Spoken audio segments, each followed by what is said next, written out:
ঠিক রাত ৮:৫৫ আর শুরু করছি যা বলবো সত্যি বলবো রোজের মতোই। আর আজ শুরুতেই বলবো টিট ফর ট্যাট। আমাদের দেখে শিখুক গোটা দুনিয়া, আমাদের প্রতিবেশীরা বিশেষ করে, কারণ প্রতিবেশীদের বাড়া ভাতে ছাই ফেলেছি আমরা, ফেলছি। বুঝতে পারছেন না তো? আচ্ছা এবার খুলে বলি। চিকেন স্নেক শব্দগুলো তো চেনা এখন আপনার কাছে।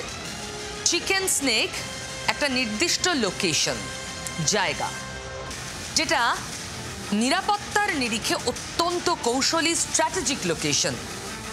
আর এই চিকেন স্নেকের খুব কাছে বাংলাদেশের লালমনিরহাটে পুরনো এক বিমান ঘাঁটি আবার চালু করে বড় বাজি জিতছে বলে ভেবে ফেলেছিল বাংলাদেশ। কোথাও সেখানে চীনাদের বিস্তার ঘটাতে চেয়েছিল বাংলাদেশ, সে খবর পুরনো। কিন্তু এখন সেই বাড়াভাতেই আমরা ছাই দিয়ে দিচ্ছি। ৭১-এর যুদ্ধের পুরনো এয়ারবেসে ধুলো ঝাড়া শুরু করেছি আমরাও। হ্যাঁ, কোনটা দেখুন, ত্রিপুরার কৈলাসহর, একেবারে বাংলাদেশ সীমান্তের এই শহরে দীর্ঘদিন বন্ধ হয়ে পড়ে থাকা একটা এয়ার স্ট্রিপ আবার চালু করছি আমরা। ওই লালমনিরহাট থেকে খুব দূরে নয়। কৈলাসহরের অবস্থানটা একবার দেখুন। ছোট্ট এই শহরের ওপারেই বাংলাদেশ, খুব কাছে চট্টগ্রাম। দীর্ঘদিন অব্যবহারে খণ্ডহার হয়ে পড়া এই বিমানবন্দরই ৭১-এ ঘুম উড়িয়েছিল পাকিস্তানের। ১৯৭১ সালের যুদ্ধে গুরুত্বপূর্ণ বিমান ঘাঁটি ছিল কৈলাসহর। এখান থেকে শুরু হয় অপারেশন কিলো ফ্লাইট। ভারতের প্রত্যক্ষ সাহায্যে বাংলাদেশের মুক্তিযোদ্ধাদের বিমান বাহিনীর অপারেশন। কিলো ফ্লাইট ইউনিটে ছিল কানাডার DHC-3 ওয়াটার, ফরাসি অ্যালুয়েট-2 হেলিকপ্টার এবং আমেরিকায় তৈরি DC-3 ডাকোটা। ভৌগোলিক অবস্থানের কারণেই উত্তর পূর্বের অন্য বিমান ঘাঁটির পরিবর্তে বাছা হয়েছিল কৈলাসহরকে। তাহলে ১৯৭১-এর যুদ্ধে কৈলাসহর থেকেই চট্টগ্রামে পাক সেনার একের পর এক ইনস্টলেশন, অয়েল ডিপোয় আক্রমণ হয়েছিল। ৩২ বছর ধরে বন্ধ থাকার পর জেগে উঠছে আবার কৈলাসহর বিমানবন্দর। এয়ারপোর্ট অথরিটি অফ ইন্ডিয়া ইতিমধ্যেই পরিদর্শনের কাজ সেরে ফেলেছে। রানওয়ের দৈর্ঘ্য বাড়িয়ে এই বিমানবন্দরে বড় বিমান ওঠানামা করার ব্যবস্থা পরিকল্পনায় রয়েছে। এই বিমানবন্দর চালু হলে ত্রিপুরার সঙ্গে অসমের কাছাড়ের মানুষও উপকৃত হবেন। সেই সঙ্গে সাহায্য হবে প্রতিরক্ষাতেও। যা মনে হচ্ছে মোহাম্মদ ইউনূসের সময়টা সত্যি ভালো যাচ্ছে না। দেশে চাপ, চীনের সঙ্গে হাত মিলিয়ে ভারতের উত্তর পূর্বের দিকে নজর দেওয়ার স্বপ্নেও বালি।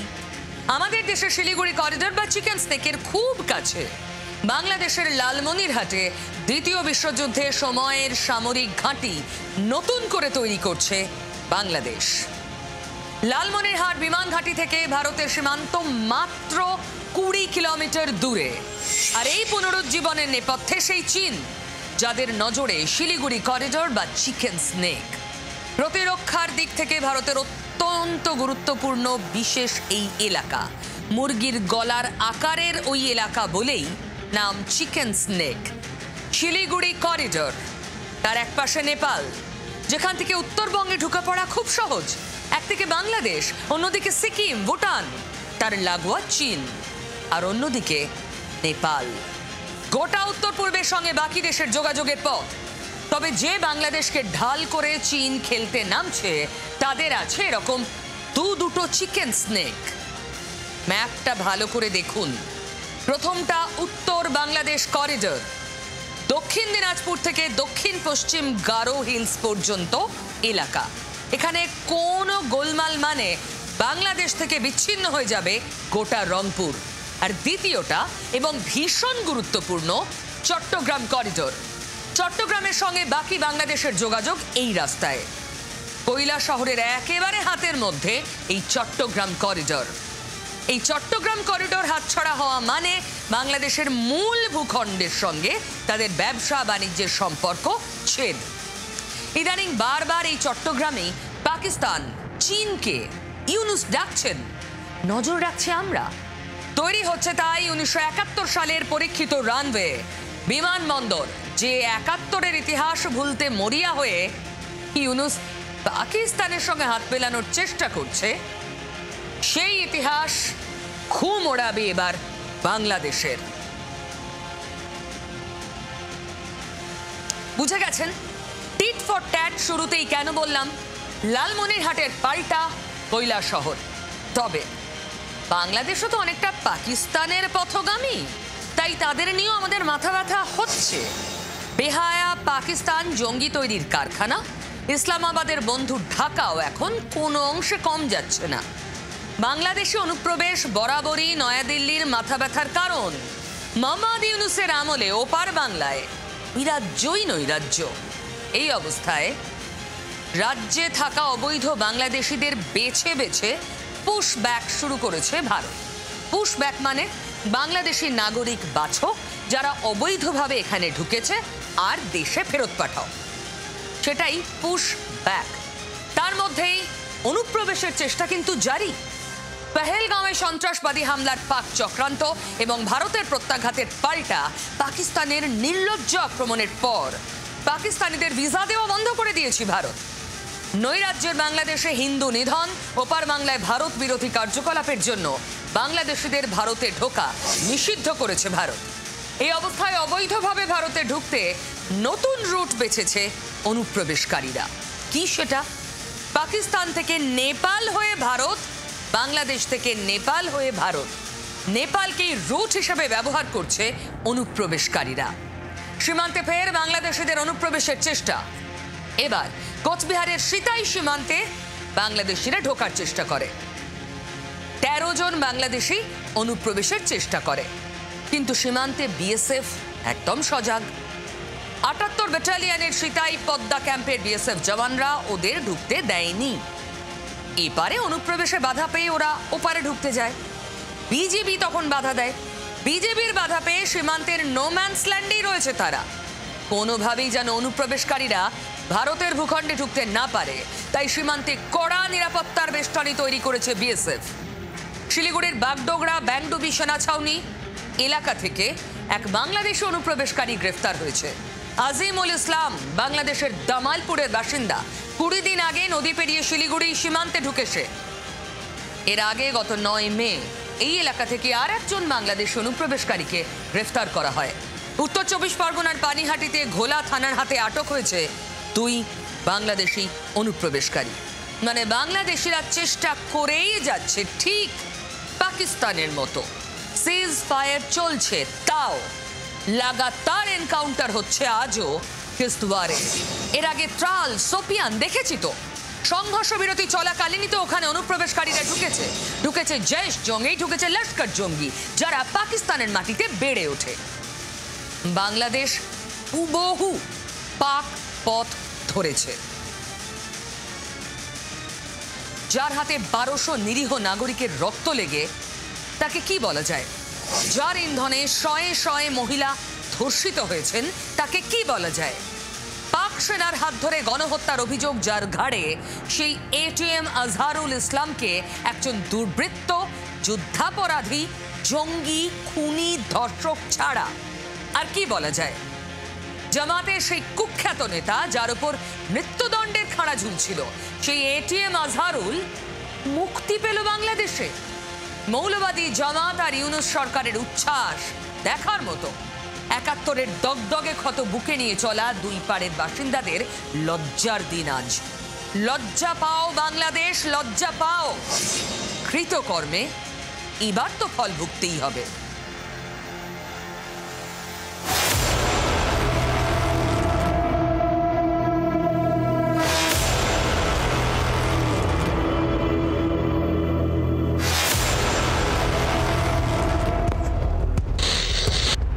২০১২ সাল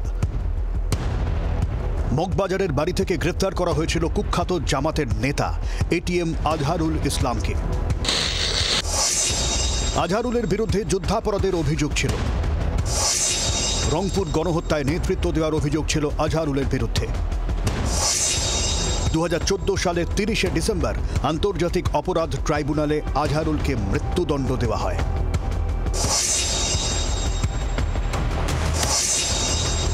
সেই মৃত্যুদণ্ড খারিজ, মুক্তি খুনি আজহারুলের।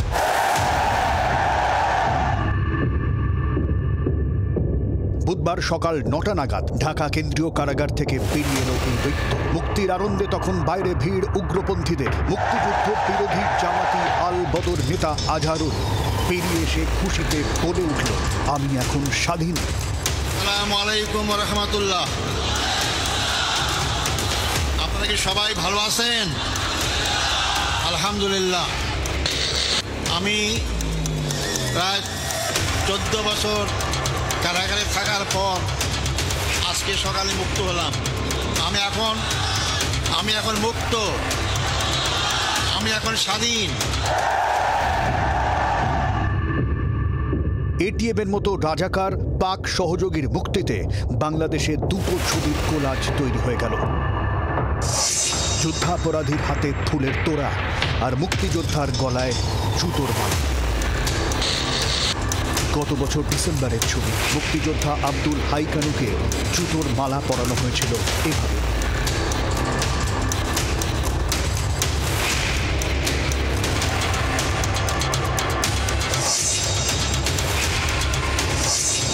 জামাত শিবিরে উচ্ছ্বাস। আজহারুলের মুক্তির দাবিতে এর আগে একাধিকবার মিছিল করেছে তারা। লাগাতার ইউনূসের ওপর চাপ তৈরি করে গিয়েছেন জামাতের আমির শফিকুর রহমান। এটিএমের মুক্তিতে জামাত শিবিরের দাবি, এতে ন্যায় বিচারের প্রতিফলন ঘটেছে। অসংখ্য বাঙালির লাশের ওপর দাঁড়িয়ে রাজনীতি করা এই যুদ্ধাপরাধীর মুক্তিতে নাকি ন্যায় বিচার।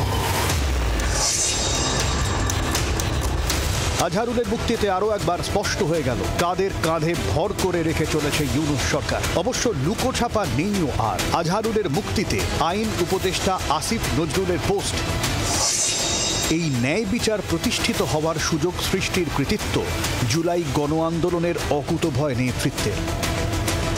আরও একবার স্পষ্ট হয়ে গেল জুলাই আন্দোলনের ভাবনা।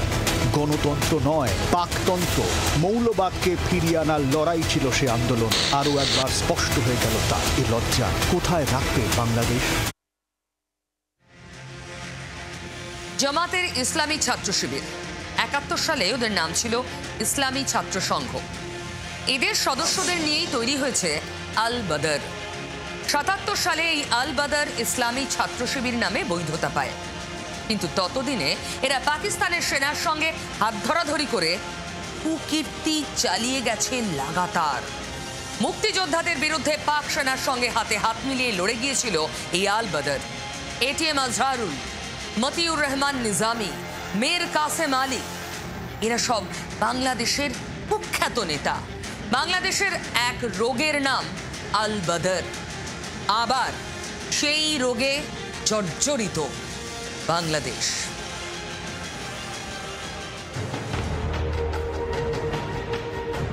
22 এপ্রিল 1971 ময়মনসিংহের জামালপুরে তৈরি হয় আল বদর গোষ্ঠী।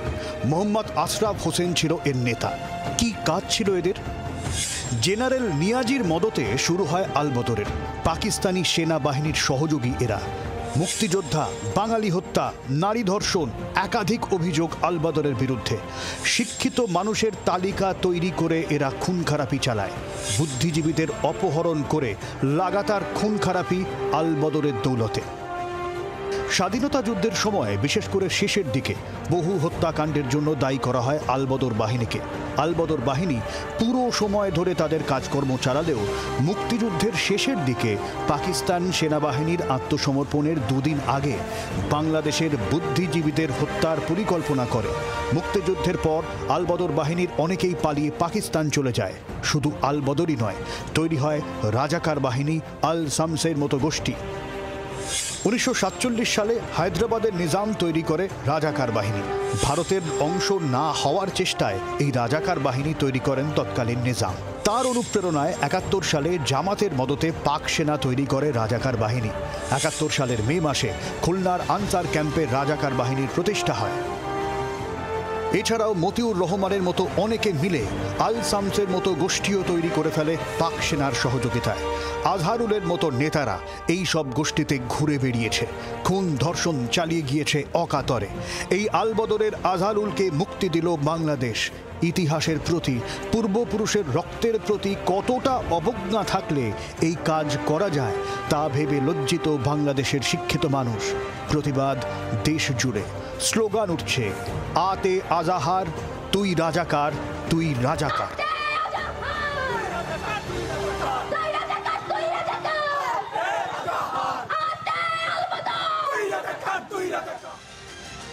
অপারেশন সিঁদুরের পর প্রথম রাজ্যে আসছেন প্রধানমন্ত্রী নরেন্দ্র মোদী। তবে রাজ্যে পা রাখার আগেই সোশ্যাল মিডিয়া থেকে বাংলায় 2026-এর ভোটের বাদ্যি বাজিয়ে দিয়েছেন নমন নিজে। রাজ্যে আসার আগে সোশ্যাল মিডিয়ায় পোস্টে কোনো সেনার শৌর্য, সীমান্তের কথা, সিঁদুরের কথা এলো না। নরেন্দ্র মোদী অভিযোগ করলেন রাজ্যের শাসক দল তৃণমূলের বিরুদ্ধে। এক্স পোস্টে প্রধানমন্ত্রী কি লিখলেন? আগামীকাল আলিপুরদুয়ারে বিজেপির পশ্চিমবঙ্গ জনসভায় ভাষণ দেব। গত 1 দশকের বেশি সময় ধরে পশ্চিমবঙ্গের মানুষ এনডিএ সরকারের বিভিন্ন প্রকল্পের ব্যাপক প্রশংসা করেছেন। একই সঙ্গে তারা তৃণমূল কংগ্রেসের দুর্নীতি এবং দুর্বল প্রশাসনে ক্লান্ত। স্পষ্ট, বার্তাটা খুব স্পষ্ট। ভোটের বাদ্যি বাজবে আগামীকাল আলিপুরদুয়ার থেকে। রাজ্যে আসার কয়েক ঘন্টা আগে সরাসরি দুর্নীতির অভিযোগে তোপ তৃণমূলকে, তাও খোদ প্রধানমন্ত্রীর। বুঝতে অসুবিধা হয়, সামনের বছর বাংলায় ভোট আর তার দামামাই মোদী বাজিয়ে দিলেন। পাল্টা অবশ্য তৃণমূল থেমে নেই। তৃণমূলের সোশ্যাল মিডিয়া হ্যান্ডেলে প্রধানমন্ত্রীর পোস্টের জবাবে পরিযায়ী পাখির ছবি, আর কুণাল ঘোষ টানলেন কাশ্মীরের কথা। ওই সীমান্তের গ্রামগুলো যাননি কেন কাশ্মীরের, যেখানে তৃণমূলের প্রতিনিধি দল পর্যন্ত গেছে? আপনি যাননি কেন? খালি হাতে বীজ ছড়াতে আসছেন, পোস্ট করছেন। বলতে বাধ্য হচ্ছি, রাজনৈতিক পর্যটক। অপারেশন সিঁদুরের পর কেন্দ্রের প্রতিটি পদক্ষেপে সমর্থন জানিয়েছিল বিরোধীরা। তবে সময়ের সঙ্গে সঙ্গে ক্রমেই সেই মিলে সুর মেরা তুমহারার সুর কাটছে, ঢুকছে রাজনীতি আমাদের রাজ্যে, যার ভীষণ জোরালো প্রতিধ্বনি শোনা যাচ্ছে। তৃণমূলের উদয়ন গুহ বলছেন মোদী উত্তরবঙ্গে আসছেন সিঁদুর বিক্রি করতে।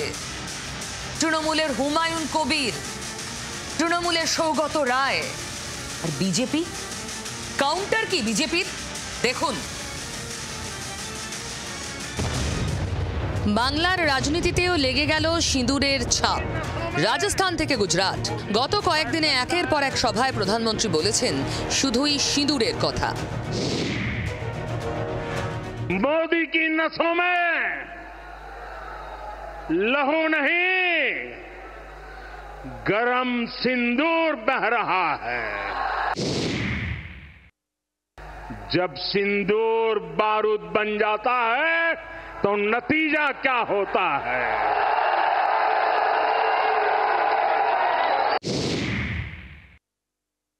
क्या मोदी चुप बैठ सकता है जब कोई हमारी बहनों के सिंदूर को मिटाएगा तो उसका भी मिटना तय हो जाता है? क्या गोली का जवाब गोले से देना चाहिए? ईंट का जवाब पत्थर से देना चाहिए? ये कांटे को जलमुर्द से उखाड़ देना चाहिए? আর বাংলায় আসার আগে সোশ্যাল মিডিয়া পোস্টে সিঁদুর, সেনার শৌর্য, পাকিস্তান, কোনো কথা আর না। প্রধানমন্ত্রী নরেন্দ্র মোদী তুললেন তৃণমূলের বিরুদ্ধে দুর্নীতির অভিযোগ। অপারেশন সিঁদুর, সন্ত্রাসের বিরুদ্ধে প্রতিটি পদক্ষেপে কেন্দ্রকে সমর্থন জানিয়েছে তৃণমূল। কেন্দ্রের সর্বদলীয় প্রতিনিধি দলের হয়ে বিদেশের মাটিতে দেশের কথা রাখছেন অভিষেক বন্দ্যোপাধ্যায়। ঠিক তখন এই পোস্ট, ঠিক কি চাইছেন নম? প্রশ্ন উঠছে এই রাজ্যের শাসক শিবিরের পক্ষ থেকে। নরেন্দ্র মোদীর আপনি চান কি? মমতা ব্যানার্জি সৌজন্য দেখাচ্ছেন, অভিষেক বন্দ্যোপাধ্যায় সৌজন্য দেখিয়েছেন, সেই সময় বাংলায় এসে রাজনৈতিক কুৎসা করতে আপনাদের রুচিতে পারছে না। সিঁদুরের সাফল্য নিয়ে প্রধানমন্ত্রী নাকি হিন্দি ছবির অভিনেতাদের মতো সংলাপ বলছেন। অভিযোগ তুলে আগেই সরব হয়েছে কংগ্রেস। মোদীর বঙ্গ সফরের আগে সেই সিঁদুর ছোঁয়া লাগলো বাংলার রাজনীতিতেও। আগে গরম চা বিক্রি করতেন, এখন গরম সিঁদুর তাদের রক্তের মধ্যে দিয়ে সেই সিঁদুর বিক্রি করবার জন্য একেবারে উত্তরবঙ্গের আলিপুরদুয়ার পর্যন্ত ছুটে আসছেন। যারা চায়ের সাথে সিঁদুরের তুলনা করছেন, এই ধরনের মন্তব্য করে আমার মনে হয় যে ওনারা পুরো ভারতবর্ষের মায়েরা আছেন, সেই মায়েদেরকে অপমান করেছেন। উদয়ন গুহর মন্তব্য তার ব্যক্তিগত বলেই মনে করছে তৃণমূল। তবে রাজনীতি থামছে কই? আলিপুরদুয়ারে একসঙ্গে চলছে সিঁদুর সাফল্য আর প্রধানমন্ত্রীর সফরের প্রচার। আর এই সব থেকে বিরোধীরাই বা দূরে থাকবে কেন? রাজনীতি ঢুকে পড়েছে তার চেনা ছকে। আমরা এখন দেখছি যে প্রধানমন্ত্রী ভারতবর্ষের বিভিন্ন জায়গায় অপারেশন সিঁদুর নিয়ে প্রচার করছেন। আমাদের পশ্চিমবাংলায় যেমন আলিপুরদুয়ারেও সভা করার কথা আছে। ভারতবর্ষের প্রধানমন্ত্রী সহ ভারতবর্ষের যারা ইন্টেলিজেন্স ডিপার্টমেন্ট আছে তাদেরও তো তাই অস্বীকার করতে পারে না, কারণ এতগুলা মানুষকে এইভাবে নৃশংসভাবে খুন করে হত্যা করে বেরিয়ে গেল। সৌগত রায়, হুমায়ুন কবিররা যখন এই অভিযোগ তুলছেন, তখনই মোদির দুর্নীতির অভিযোগের পাল্টা তৃণমূল তুলল রাজ্যে প্রাপ্য বকেয়ার কথা। তাদের প্রশ্ন, পরিযায়ী পাখি বাংলায় যখন ফিরে আসছে, কেন একটা সহজ প্রশ্নের উত্তর পাওয়া যাচ্ছে না? কেন্দ্রীয় সরকার এখনো কেন বাংলার 1.7 লক্ষ কোটি টাকার ন্যায্য পাওনা আটকে রেখেছে? সোশ্যাল মিডিয়ায় পোস্ট পাল্টা পোস্ট দেখে রাজনীতির বোদ্ধারা বলছেন, বঙ্গে শুধুই সিঁদুর নয়, দুর্নীতি, বকেয়া, কেন্দ্রের বঞ্চনা, এই বাংলার রাজনীতিতে সব থাকবে। 26 যত এগিয়ে আসবে, সুর তত চড়া হবে। সেই জন্যই তো সীমান্তে আমাদের এত কড়াকড়ি আর চিকেন স্নেকে আমাদের এত নজর। প্রধানমন্ত্রী নরেন্দ্র মোদী বাংলায় আসছেন, আর তার যা কর্মসূচি এবং যে যাত্রাপথ তা কিন্তু চিকেন স্নেকের খুব কাছাকাছি। তাই নিরাপত্তার দারুণ বন্দোবস্ত। এদিকে প্রধানমন্ত্রী আসছেন, নিশ্চয়ই অপারেশন সিঁদুরের সাফল্য তার বক্তৃতায় থাকবে। তিনি হয়তো আবার কিছু বলবেন, গরম সিঁদুর, গুলির বদলা গোলা, আর এইসব সম্ভাবনার কথা মাথায় রেখেই তাল ঠুকছে বাংলার রাজনীতি। সেনাবাহিনীর বীরত্ব থেকে রাজনৈতিক ফায়দা তোলার চেষ্টা করবে বিজেপি, অভিযোগ তৃণমূলের। বিজেপির বিরুদ্ধে অভিযোগে এবার শুধু তৃণমূল নয়, বিজেপি বিরোধী সব দলই কার্যত এককাট্টা হচ্ছে। মোদী সরকারের বিরুদ্ধে শুধু সেনার বীরত্ব নিয়ে আত্মপ্রচারের অভিযোগ তোলাই নয়, অপারেশন সিঁদুর পরবর্তী অবস্থায় এর বিরোধীরা একসঙ্গে। বিরোধীদের এই ঐক্যে রাজনৈতিকভাবে সবচেয়ে উল্লেখযোগ্য কংগ্রেস তৃণমূলের কাছাকাছি আসা।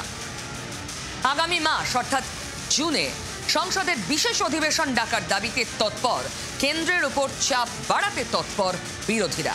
সূত্র বলছে, মোদী সরকারকে চাপে ফেলার কৌশল নিচ্ছে বিরোধীরা। কংগ্রেস, তৃণমূল, বাম, আরজেডি, ডিএমকে, আম আদমি পার্টি, ঝাড়খণ্ড মুক্তি মোর্চা, ন্যাশনাল কনফারেন্স, উদ্ধবের শিবসেনা সহ বিরোধী দলগুলো নিজেদের মধ্যে কথাবার্তা চালাচ্ছে। ইতিমধ্যেই প্রধানমন্ত্রী নরেন্দ্র মোদীকে চিঠি পাঠানোর প্রস্তুতি নিয়েছে তৃণমূল। মোদী সরকারের ওপর চাপ বাড়াতে এবার কাছাকাছি আসছে কংগ্রেস, তৃণমূল। পেহেলগাঁওয়ে সন্ত্রাসবাদী হামলা, ভারতের বদলা, জঙ্গি ঘাঁটি গুঁড়িয়ে দিতে নির্লজ্জ পাকিস্তানের আক্রমণ, পাল্টা আমাদের প্রত্যাঘাত।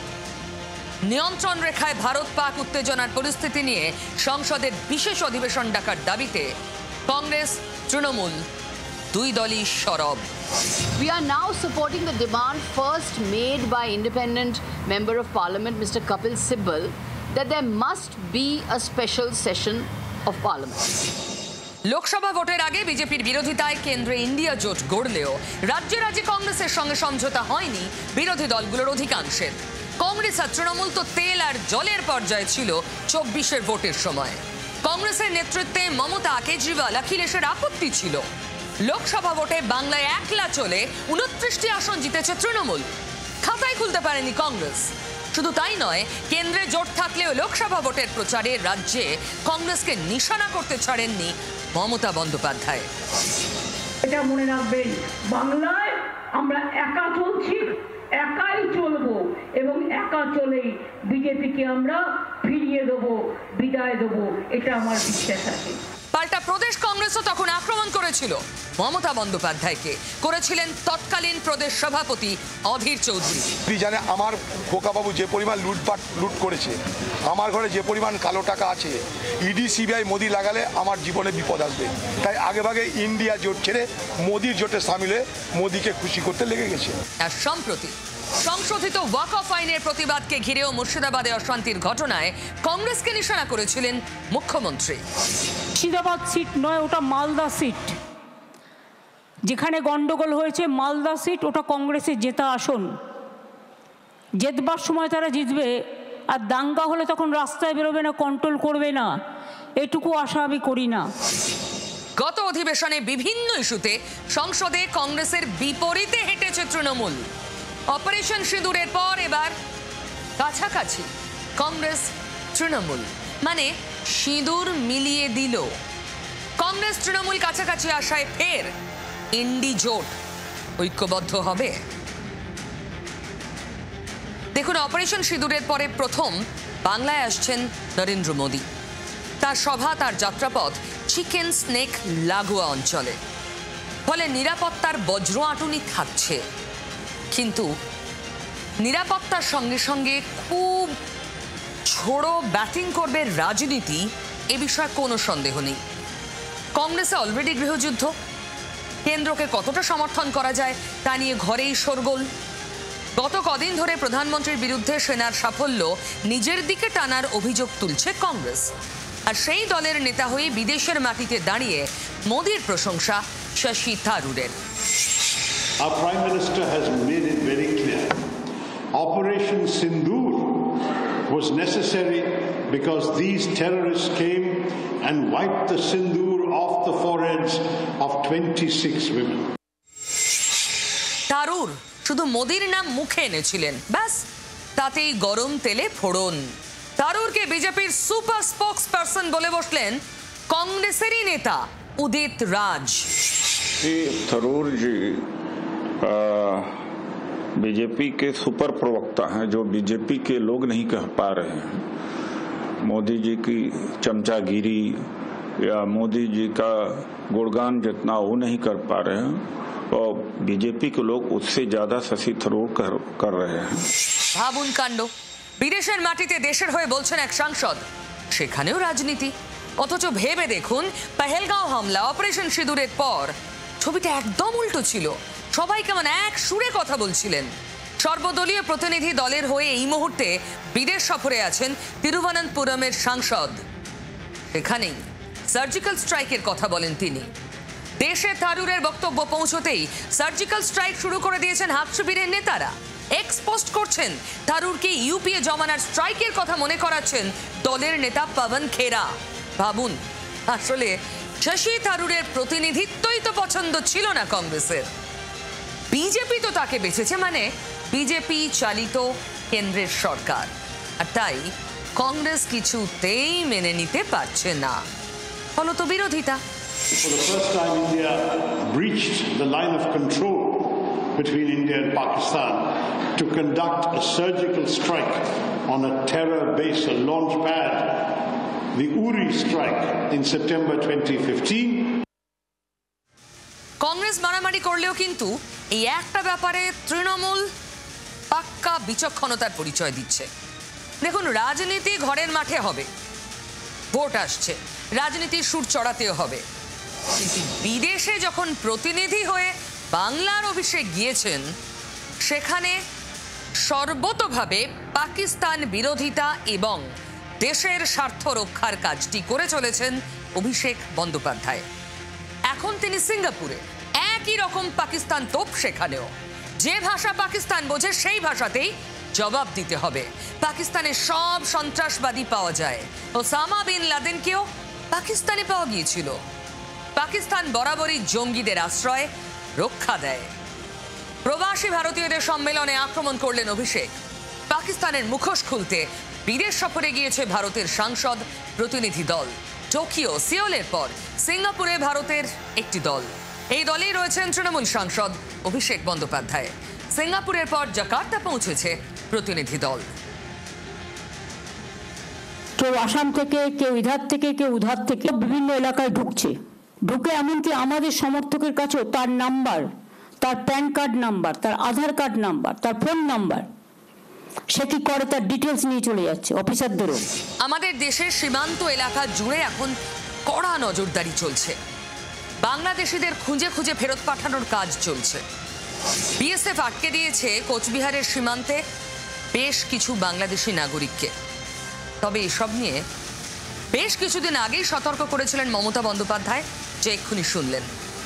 পুলিশ তারপরে বাড়তি তৎপর, মানে আমাদের রাজ্যের পুলিশ। মমতা বন্দ্যোপাধ্যায় সাবধান করেছিলেন সমীক্ষার নামে কিছু লোক অশান্তি পাকানোর, ঘোট পাকানোর চেষ্টা করছে বলে।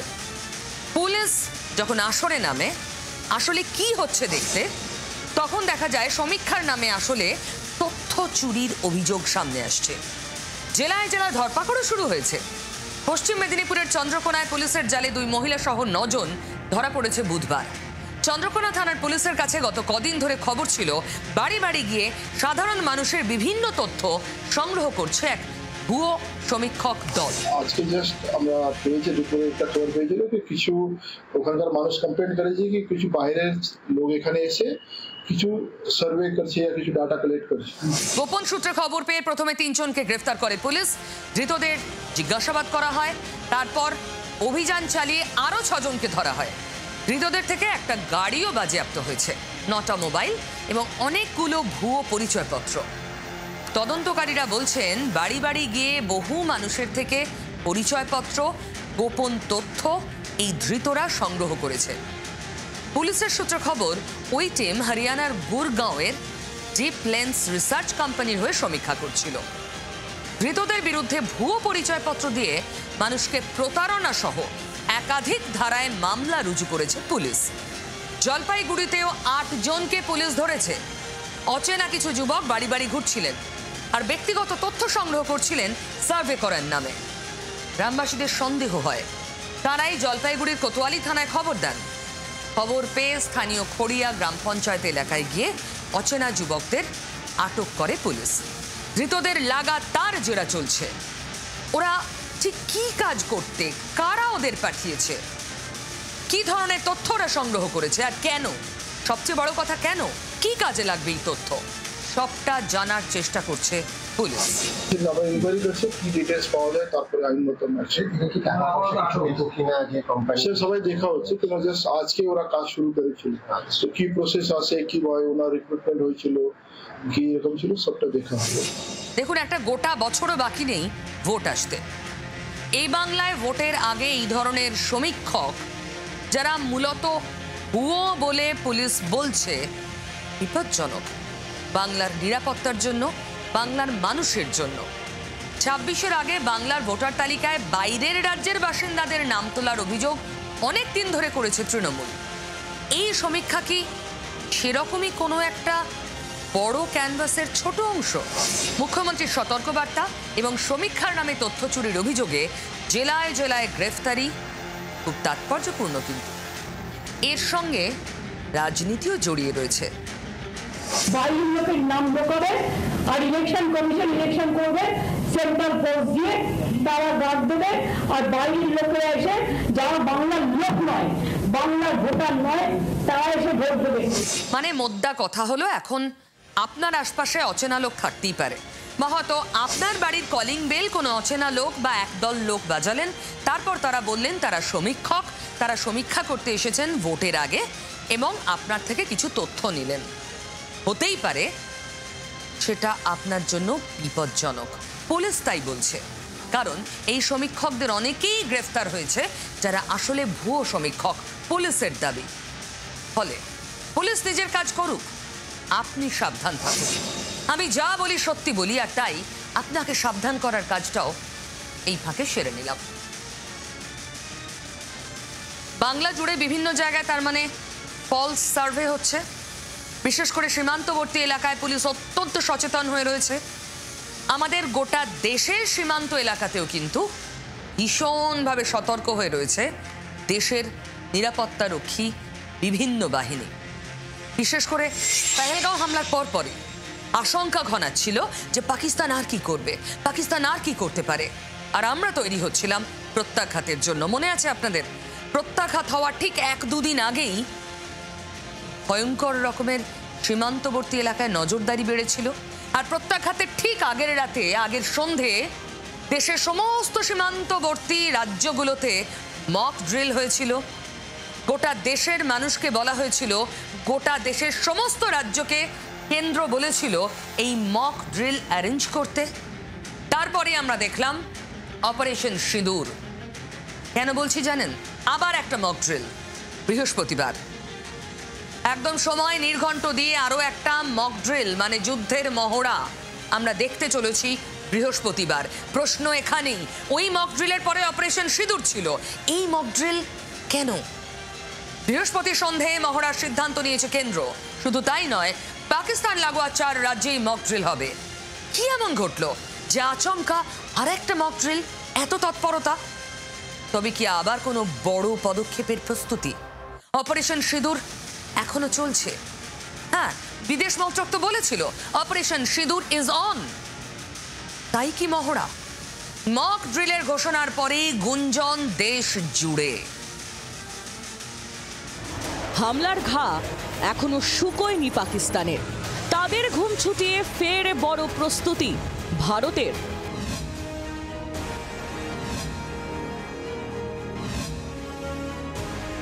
বৃহস্পতিবার সন্ধে 4 রাজ্যে নিরাপত্তা সংক্রান্ত মক ড্রিল করার সিদ্ধান্ত নিয়েছে কেন্দ্র। অপারেশন সিঁদুরের পর এই প্রথম মক ড্রিল হবে গুজরাট, রাজস্থান, জম্মু কাশ্মীর এবং পাঞ্জাবে। এই 4 রাজ্যই পাকিস্তান লাগোয়া। মহড়ার নাম দেওয়া হয়েছে অপারেশন শিল্ড। হরিয়ানা সরকারও মক ড্রিল করার সিদ্ধান্ত নিয়েছে। মক ড্রিল অর্থাৎ সিভিল ডিফেন্সকে সঙ্গে নিয়ে জেলা প্রশাসন, রাজ্য প্রশাসন যুদ্ধ পরিস্থিতি হলে করণীয় কি সেগুলি প্র্যাকটিস করে থাকে। আবারও সেই মক ড্রিল হতে চলেছে, আর এবার বৃহস্পতিবার দেশের 4টি রাজ্যে। এর আগে গত 7ই মে দেশের প্রায় 250 জেলায় মক ড্রিলের নির্দেশ দিয়েছিল স্বরাষ্ট্র মন্ত্রক। যুদ্ধ পরিস্থিতিতে সাধারণ মানুষ কিভাবে সতর্ক ও সুরক্ষিত থাকবেন তাই শেখানো হয়েছিল। তার কারণও ছিল 6ই মে গভীর রাতে পাকিস্তানের ঘরে ঢুকে জঙ্গি ঘাঁটি গুঁড়িয়ে দিয়ে এসেছিল ভারত। সিঁদুরের বদলা নিয়েছিল রক্তে। সামরিক শক্তিতে পেরে উঠতে না পেরে সীমান্তবর্তী গ্রামগুলোর নিরীহ মানুষদের টার্গেট করেছিল পাকিস্তান। তাদের গুলিগোলায় ক্ষতিগ্রস্ত হয়েছিল 4 রাজ্য।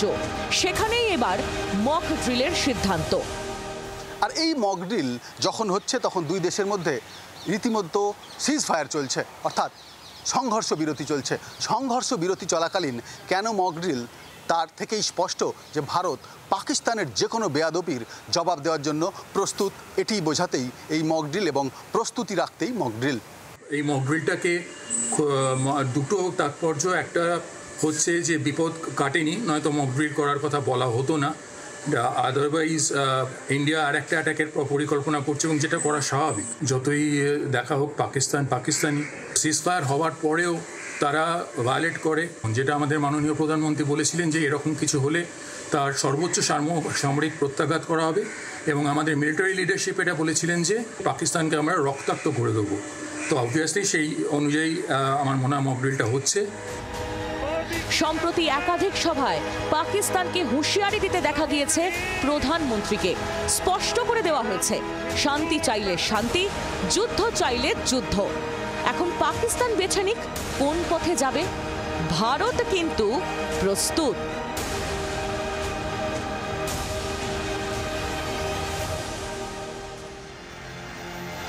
দেখুন, পাকিস্তানের অসভ্যতা তো থামেনি।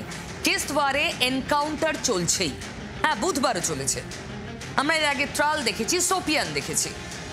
পাকিস্তান সিজ ফায়ার চলাকালীন অসভ্যতা করে যাচ্ছে। মক ড্রিলের দরকারও কি তাই পড়ছে। গুঞ্জন বাড়ছে।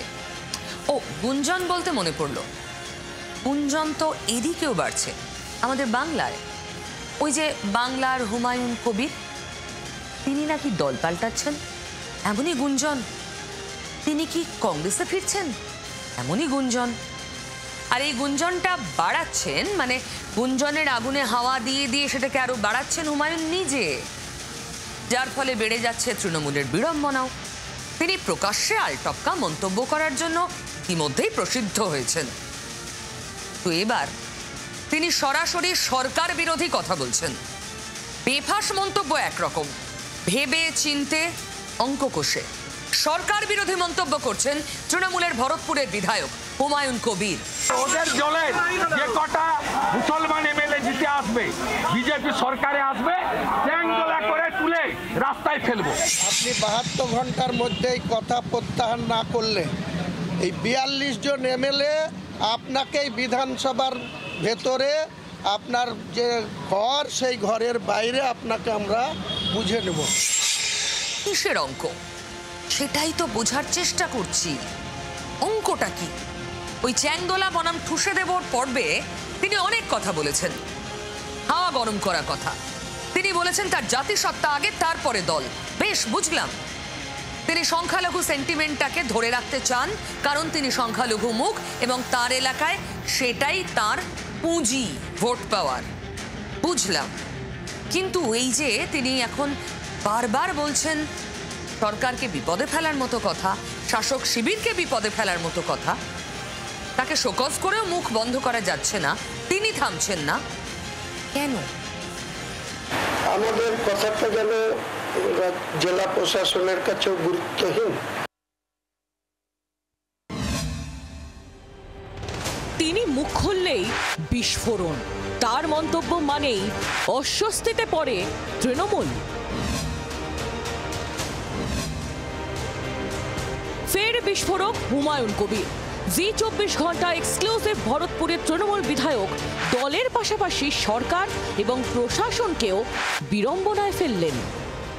জেলায় যে সমস্ত 20 জন এমএলএ আছে, অনেক এমএলএ রেকমেন্ডেই অনেক কিছু হচ্ছে আমরা দেখতে পাচ্ছি। কিন্তু আমি যে জায়গাতে বিধায়ক হয়েছি, দিদি আমাকে পাঠিয়েছিল, সেই জায়গাতে আমি স্পেশালভাবে সেই বিধানসভায় সালারে একটা সভা করার জন্য বলেছিলাম, সেটাও কোনো গুরুত্ব পাইনি।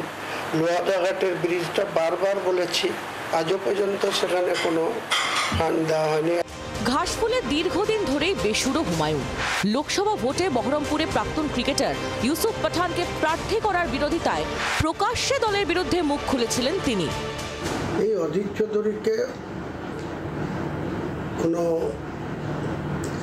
অন্য রাজ্য থেকে খেলোয়াড় এনে বা কলকাতায় থেকে গায়ক নিয়ে গিয়ে তাকে যে পরাস্ত করা যাবে না, সেটা এর আগে প্রমাণিত। সাম্প্রতিক অতীতে অভিষেক বন্দ্যোপাধ্যায়কে রাজ্যের পুলিশ মন্ত্রী করার দাবি তুলেও দল ও সরকারের বিড়ম্বনার কারণ হয়েছেন হুমায়ুন। পুলিশ মন্ত্রী অভিষেক বন্দ্যোপাধ্যায়কে চেয়েছি, অবশ্যই ভালো হবে। অনেক পুলিশের আরও শৃঙ্খলা পরায়ণ বা আরও বেশি পরিশ্রম, পুলিশের কোথাও ছোটোখাটো গাফিলতি আছে কিনা সেটা ফুল টাইমের একজন পুলিশ মন্ত্রী থাকলে আমার মনে হয় তার নজর এড়িয়ে কোনো ভালো কাজ ছাড়া কোনো খারাপ কাজে পুলিশ লিপ্ত থাকবে। শোকজ করা থেকে ব্যক্তিগত মন্তব্য বলে প্রতিক্রিয়া।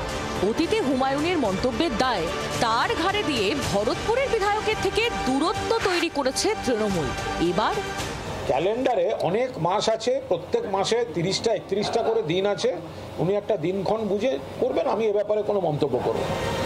সব মিলিয়ে তৃণমূলের হুমায়ুন বিড়ম্বনা কাটছেই না। তাহলে উত্তর পেলেন? হুমায়ুন কবির দল বদলাচ্ছেন? তিনি বলছেন না। আচ্ছা, অধীর চৌধুরীকে জিজ্ঞাসা করা হলেও তিনি একসময় খুব কাছের ছিলেন অধীর চৌধুরীর, মানে হুমায়ুন কবির। অধীর চৌধুরী তো উড়িয়েই দিয়েছেন। তাহলে যদি দল বদলের সম্ভাবনা নাই থাকে, চেঁচে পড়ে নিজের দিকে দলের এই রোষটা নিচ্ছেন কেন হুমায়ুন কবির? কোন অঙ্কে? ভাবুন। ট্র্যাক রাখবো আমিও, তবে ট্র্যাক তো রেখেছি ওদের ঘটনাবলী নিয়েও। ওরা চাকরিহারারা সুপ্রিম নির্দেশ অনুযায়ী নতুন নিয়োগের বিজ্ঞপ্তি জারি করতে চলেছে রাজ্য। মুখ্যমন্ত্রী আবার গতকালই বলে দিয়েছেন, কিন্তু এখনও পরীক্ষায় না বসার সিদ্ধান্তেই নিজেদের অবস্থান ঠিক করে রেখেছেন চাকরিহারা শিক্ষকরা। এই অবস্থায় রাজ্য স্তব্ধ করার হুঁশিয়ারি দিচ্ছেন তারা। প্রধানমন্ত্রীর সঙ্গে পর্যন্ত দেখা করতে আলিপুরদুয়ারে পৌঁছে গিয়েছেন অনেকে। একদিকে সুপ্রিম কোর্টে করা রিভিউ পিটিশনের শুনানি শুরুর অপেক্ষা, অন্যদিকে নতুন নিয়োগের জন্য বিজ্ঞপ্তি জারির প্রস্তুতি। এসএসসির চাকরি জট ছাড়াতে দুটি পথেই একসঙ্গে এগোচ্ছে রাজ্য সরকার। দুটো অপশনই আমরা ওপেন রেখেছি। 2016 এসএসসি প্যানেলে অযোগ্য হিসেবে নাম নেই এমন প্রত্যেককে ফের নতুন করে চাকরির পরীক্ষায় বসার পরামর্শ দেন মুখ্যমন্ত্রী মমতা বন্দ্যোপাধ্যায়। এসএসসি সূত্রে খবর, 2016 সিলেবাসের উপর ভিত্তি করেই নিয়োগের পরীক্ষা নেওয়া হবে, কোনো নতুন বিষয় অন্তর্ভুক্ত করা হবে না। যদিও পরীক্ষায় না বসার প্রশ্নে এখনো অনড় চাকরিহারারা। একই চাকরির জন্য 10 বছর বাদে নতুন করে আবার পরীক্ষায় বসার মতো মানসিক প্রস্তুতি নেওয়া এই সমস্ত যোগ্য চাকরিহারাদের পক্ষে আর সম্ভব নয়। তাই তারা আরো বৃহত্তর আন্দোলনের পথে হাঁটার ইঙ্গিত এখন থেকেই দিচ্ছেন। আমাদের যদি সে সম্মান যেটা আমাদের চলে গেছে সেই সম্মান যদি পুনর্বহাল না হয় তাহলে আমরা কোনো প্রক্রিয়ার মাধ্যমে পরীক্ষার প্রস্তাব আমরা মেনে নিতে পারছি না। আমরা আন্দোলনকে আরও দীর্ঘায়িত করব এবং রাজ্যকে স্তব্ধ করে দেওয়ার আমরা পরবর্তীতে পরিকল্পনা করব। শুধু আন্দোলনের হুঁশিয়ারিই নয়, রাজ্যের ওপর চাপ বাড়াতে এবার প্রধানমন্ত্রী নরেন্দ্র মোদীর সঙ্গেও দেখা করতে চান চাকরিহারারা। বৃহস্পতিবার আলিপুরদুয়ারে সভা করবেন প্রধানমন্ত্রী। তার আগেই উত্তরবঙ্গে পৌঁছে গিয়েছে চাকরিহারাদের একটি প্রতিনিধি দল। আমরা যখনই শুনতে পেরেছি আগামী 29শে মে প্রধানমন্ত্রীজি আসছেন আমাদের আলিপুরদুয়ারে, এই সুবর্ণ সুযোগটাকে আমরা কাজে লাগাতে চাইছি। আমরা চাইছি যে আমাদের আলিপুরদুয়ারে যারা বিজেপির লোকেরা রয়েছে ওনাদের মাধ্যমে আমরা যদি 5 মিনিটের জন্য হলেও যদি প্রধানমন্ত্রীজির সাথে আমরা স্টেজে একটু কথা বলতে পারি। এদিকে বিজ্ঞপ্তি জারির আগে আদালতের হস্তক্ষেপ চেয়ে ফের হাইকোর্টের দ্বারস্থ হন অযোগ্য হিসেবে চিহ্নিত শিক্ষক শিক্ষিকারা। বিষয়টি এখনো সর্বোচ্চ আদালতে বিচারাধীন হওয়ায় তাদের মামলা অবশ্য গ্রহণ করেননি বিচারপতি পার্থসারথী চট্টোপাধ্যায়।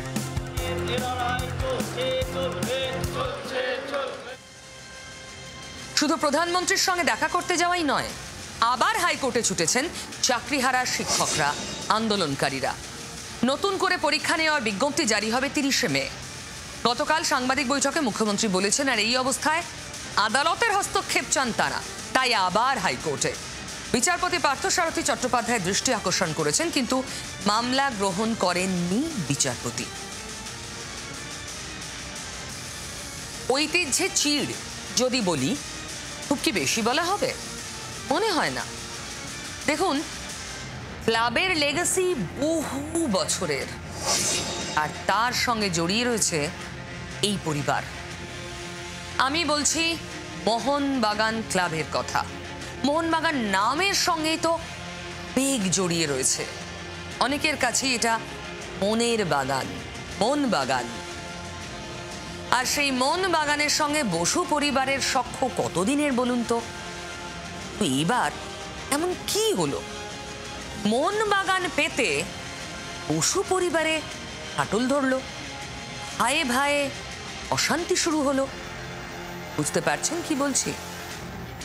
আরে সেটা বলার জন্যেই তো এবার আপনাদের সামনে আনছি মোহন বাগানের ভিতরের কিছু কিস্সা। শতাব্দী প্রাচীন মোহনবাগান ক্লাবে নির্বাচন এসে গিয়েছে। নতুন সহস্রাব্দে মোহনবাগানে একাধিক নির্বাচন গিয়েছে। কখনো বলরাম চৌধুরী বনাম টুটু বসু, কখনো বা অঞ্জন মিত্র বনাম টুটু বসুর লড়াই দেখেছে ময়দান। এবার মোহনবাগানের আসন্ন নির্বাচনে দুই যুযুধান প্রতিপক্ষ দেবাশিস দত্ত বনাম সৃঞ্জয় বসুর দ্বৈরথের প্রাবল্য এতটাই যে তার জেরে ময়দানে নতুন আশঙ্কার আমদানি। বসু পরিবারে ফাটল। মোহনবাগানে অতীতের নির্বাচনে দেখা গিয়েছে বিপক্ষের দুর্গ ভেঙে জয়ের কেতন উড়িয়েছেন মোহনবাগানের সর্বময় কর্তা স্বপন সাধন ওরফে টুটু বসু। কিন্তু এবার নাকি তার পরিবারেই ফাটল ধরে গিয়েছে বলে দাবি শাসক গোষ্ঠীর সমর্থকদের। তাদের আরও দাবি, গত 3 বছর দেবাশিস দত্তের কমিটিতে থাকা টুটু বসুর ছোট ছেলে সৌমিক বসু এই নির্বাচনে শাসক গোষ্ঠীর পাশেই রয়েছেন। আর তা নিয়েই এই জল্পনা মোহনবাগান পরিবারে। এখানেই শেষ নয়, টুটু বসুর ছোট ছেলের ছবি দিয়ে নির্বাচনের পোস্টারও বানিয়েছে শাসক গোষ্ঠী। আগুনে আরও ঘি ঢেলেছে শাসক গোষ্ঠীর সবাই সৌমিক বাবুর এই সাম্প্রতিক ভাষণ। এই কমিটির সম্বন্ধে নতুন করে আমার মনে হয় না বলার কিছু আছে। একটা কথা আছে না যে ওই এক কাতি কলা, তো একটা যদি পচা কলা থাকে তাহলে অনেকগুলো কলাকে পচিয়ে দেয়। কিন্তু আমাদের ভাগ্য বলুন বা ভগবানের আশীর্বাদ বলুন যে আমাদের পুরো কমিটি পচে যায়নি। শাসক গোষ্ঠীর এই পোস্টার প্রকাশের পরে মঙ্গলবার নৈহাটির সভা থেকে কড়া প্রতিক্রিয়া দিয়েছেন সৌমিকের দাদা ও বিরোধী গোষ্ঠীর সচিব পদপ্রার্থী সৃঞ্জয় বসু। আমি যখন ছিলাম না, আমি রিজাইন করেছিলাম, তখন ও ছিল। তো মোহনবাগান আলাদা জিনিস, সেখানে ভাই থাকুক না থাকুক ইট ডাজেন্ট ম্যাটার। আজকে দেবাশিস দত্ত নিশ্চয়ই উইকেটটা দুর্বল, তাই জন্য তিনি আমার ভাইয়ের ছবি ইউজ করছেন নানা রকম। একদিন বলছেন টুটু বোস নেই, একদিন বলছে টুটু বোসই আমার দলে। তো উনি ঠিক করুন আগে উনি কি বলবেন। শেষ পর্যন্ত বসু পরিবারের এই ফাটল আরও চওড়া হবে নাকি ফাটল বুঝিয়ে দিতে সক্ষম হবে বসু পরিবার, তা সময় বলবে। যদিও সৌমিক সৃঞ্জয়ের বাবা টুটু বাবুর দাবি তার ছোট ছেলে তার সঙ্গেই রয়েছে। নৈহাটি থেকে বরুণ ও কলকাতা থেকে দেবাঞ্জনের রিপোর্ট, জি24 ঘন্টা। কত কঠিন কঠিন শব্দ এই 1 ঘন্টায় আপনাদের সামনে আমি বলি, তাই ভাবলাম শেষে একটু মন ভালো করা, ভোজন রসিক বাঙালির জন্য তো বিশেষ করে তেমন কিছু বলি। বরলি মাছ অনেকেই জানেন, খেয়েছেন, দারুণ সুস্বাদু এবং পছন্দ করেন। এটা বর্ষার সময়, বর্ষা এবার আগে ঢুকেছে, আর এবার উত্তরবঙ্গে নাকি উপচে পড়ছে বরলি মাছ। এত চাষ হয়েছে, ডিম ভরা বরলি খুব সস্তায় উত্তরবঙ্গে পাওয়া যাচ্ছে এবার। উত্তরে প্রাক বর্ষার বৃষ্টিতে জল বেড়েছে তিস্তায়।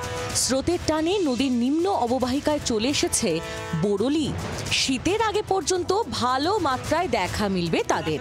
দক্ষিণের ইলিশের মতোই উত্তরের বিখ্যাত মাছ বরলি। এখন তাদের ডিম ছাড়ার সময়। বর্ষায় তিস্তার স্রোতে পুষ্ট হবে তারা, উজ্জ্বল হবে গায়ের রং। সেপ্টেম্বর অক্টোবরে তিস্তার জল নামার আগে প্রমাণ সাইজের হয়ে উঠবে বরলি। জাল ফেললেই তখন ঝাঁকে ঝাঁকে ধরা দেবে তারা। যদিও ততদিন তর সইছে না। বাজারে চাহিদার কথা মাথায় রেখে পেটে ডিম ভর্তি বরলি জালে তুলতে এখন মরিয়া মৎস্যজীবীরা। আর হবে নাই বা কেন?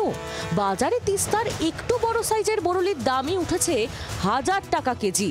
তিস্তার পাড়ে এসে দাঁড়িয়ে থাকছেন ক্রেতারা। খুব সুন্দর খেতে এবং খুব টেস্টি মাছ। আচ্ছা, কত করে কিনে নেন? 600 টাকা 700 টাকা করে কেজি নেন। আর এখন কেমন পাওয়া যাচ্ছে বাজারে? এখন ভালোই পাওয়া যাচ্ছে। উত্তরবঙ্গবাসী তো বটেই, পাশাপাশি বরলির স্বাদে গন্ধে মুগ্ধ এখানে ঘুরতে আসা পর্যটকেরাও। তিস্তার তাজা বরলির চাহিদা তুঙ্গে ডুয়ার্সের হোটেল, রিসর্ট, হোমস্টেগুলিতে। আমাদের ডুয়ার্সে যারা পর্যটক হিসেবে আসেন তারা অনেকেই বুকিং করার সময় আবদারটা রেখে দেন যে একদিন তিস্তার বরলি খাওয়াতে হবে। তবে যত দিন যাচ্ছে তিস্তায় বরলি কমছে, ফলে তিস্তার রূপলি শস্যের সংরক্ষণে এই সময় ডিম ভর্তি বরলি ধরার বিষয়ে নিষেধাজ্ঞা জারির দাবি তুলেছেন অনেকেই। যদিও খোকা ইলিশ ধরার ক্ষেত্রে বিধিনিষেধ থাকলেও বরলি নিয়ে কোনো সরকারি নির্দেশিকা নেই বলেই জানিয়েছেন মৎস্য দফতরের আধিকারিকরা।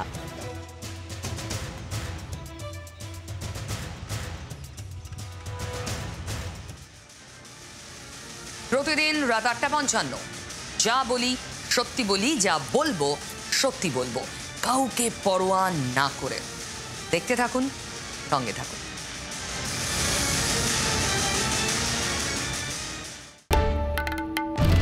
বাংলার আওয়াজ, বাঙালির আবেগ, জি24 ঘন্টা।